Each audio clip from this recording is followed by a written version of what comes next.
Olunaku olwaleero lwe luguddewo olusoma olusooka. Tugezezzaako okutalagamugamu ku masomero ga gavumenti mu disitulikiti y'e Mityana era nga tusanze abayizi bali mu kwera nfuufu ebadde ku desks kwe batuula.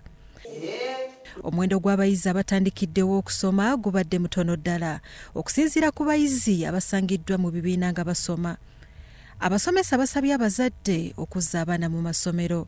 Nkubiriza abazadde abatannaba kutwala abaana ku ssomero batwala abaana ku masomero. Essomero lino lya gavumenti lyafunye first grades 3, second grades 2. Abasomesa kw'ossa n'abayizi basanze akaseera kazibu nnyo okuggulawo ekkufulu era nga zibalemeredde ne bazisala nga beeyambisa ebyuma. Agamu ku masomero butabeera na bikomera, abakulu b'amasomero bategeezezza nti bafuna okusoomozebwa okw'ababbi okumenya ebizimbe byabwe ne babbamu ebintu. Bafunamu obuzibu, abasomesa ennyumba baba bagenza muwulidde mu kusoma, ennyumba zaabwe osanga bazimenye, osanga ebintu mwina kye mwaleka kati ebintu ng'ebyekiyungu, osanga bamenye. Kati obuzibu obusinga bwe tufuna kuba nti essomero lyaffe teriri fenced, nti abantu ababi babyeyambisa n'osanga bamenyereko ne ku bibiina kuyingira, kujja kusulamu n'ebigendererwa ebirala by'otasobola kutegeera.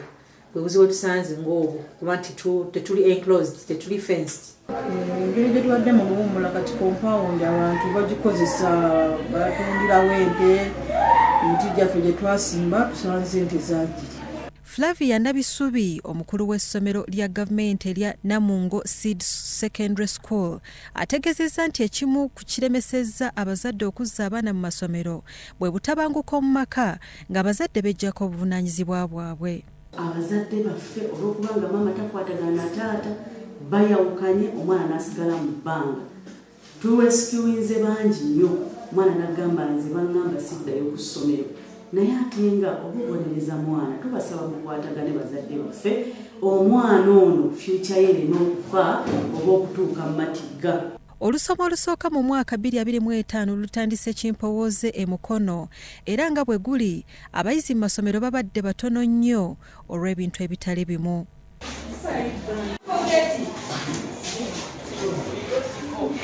Olw'ekirwadde kya mpox ssaako ne Ebola, amazzi gabadde nnyo ku mwanjo nga buli muzadde ssaako n'omuyizi ajja asooka kunaaba mu ngalo nga taneeyongerayo mu ofiisi, era ebimu ku bibiina bye tutuuseemu tusanze abayizi basoma yadde nga batono ddala.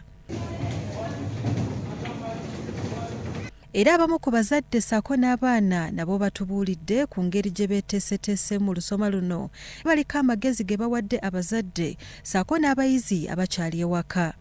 Abazadde baffe abasinga bamanyi poliisi bwe tuba tuggalawo tubabuulira, tubawasacula ne tubagamba mujje ne kye mulina tutandike. Era abazadde abasinga bakimanyi ky'okukola kubanga abaana babakoowa. Abazadde bakoowa abaana buli kaseera bagamba ffe madamu abaana batulemye muggulawo ddi mutandika ddi. Kati abazadde ekyokukola bakimanyi. Abaana abatusanze tweteeseteese bulungi kubanga ebibiina byonna ffe abasomesa twabirongoosezza, tetulinda baana kulongoosa. Buli musomesa olina okubeera nga kiraasi yo nteeketeeke, abaana basobole okujja bakusange nga naawe weetegese. Naye bwe kuba nti ku nkolagana ennungi gye muteekawo n'essomero, gwe ng'omuzadde wandisituse n'ogenda n'olaba administration neeba nga ogisaba okulaba nti omwana asobola okutandikirawo okusoma, aleme okuba nti wabeerawo ne bya misinga.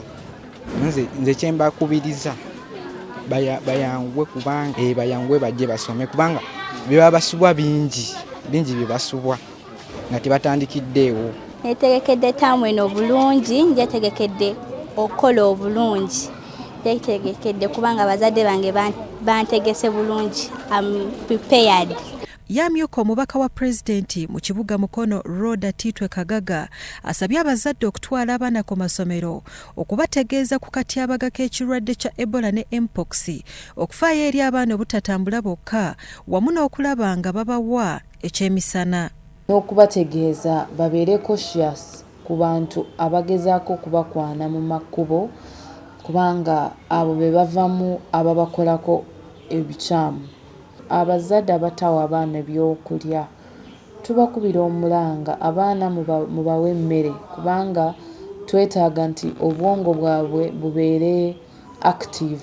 Mu disitulikiti ey'Ebuyikwe mu masomero ga gavumenti naye abayizi batandise okutuuka era ng'abakulu b'amasomero boogedde ku ngeri abayizi gye batandiseemu olusomo olusooka. Era ebiseera eby'emabega baatwalanga ebbanga lyabwe abaana okubeera nga batandika. Naye olw'okuba nti tugezaako bayamba okubategeeza ekigendererwa ky'okusoma n'okutandikirawo nti buli lunaku lukulu. Sigamba nti wiiki esooka wiiki ebbiri esooka ezo teri mirimu wane waffe emirimu tugikola bulungi. Mu mbeera y'emu tutuuseeko mu ssomero Namakwa Secondary School tusanze abayizi bakalidde mu bibiina babakanye n'emisomo.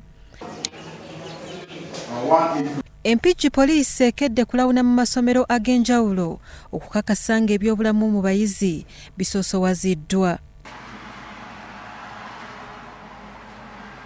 Ayogerera poliisi mu bendobendo lya Katonga, SP Majid Karim yakuliddemu enteekateeka eno ng'ekigendererwa kwe kwerinda obulwadde bwa Ebola, Mpox ne Marburg mu masomero.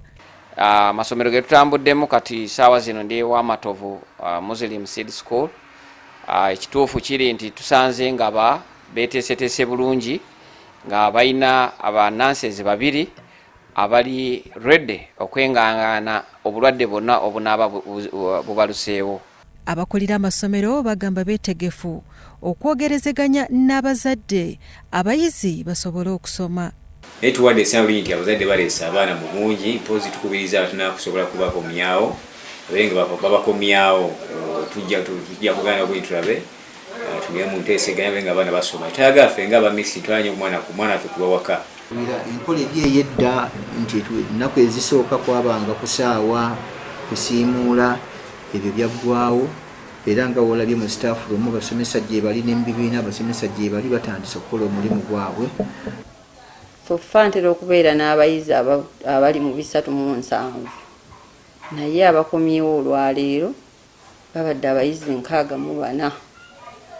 Simanyi lwaki abazadde tebasobodde kuzza abayizi ate nga babadde mu luwummula luwanvu. Bya Eric Yiga, Nkwanga Francis Xavier ne Mutalemwa Kizito Vincent, Salt TV, Omunnyo.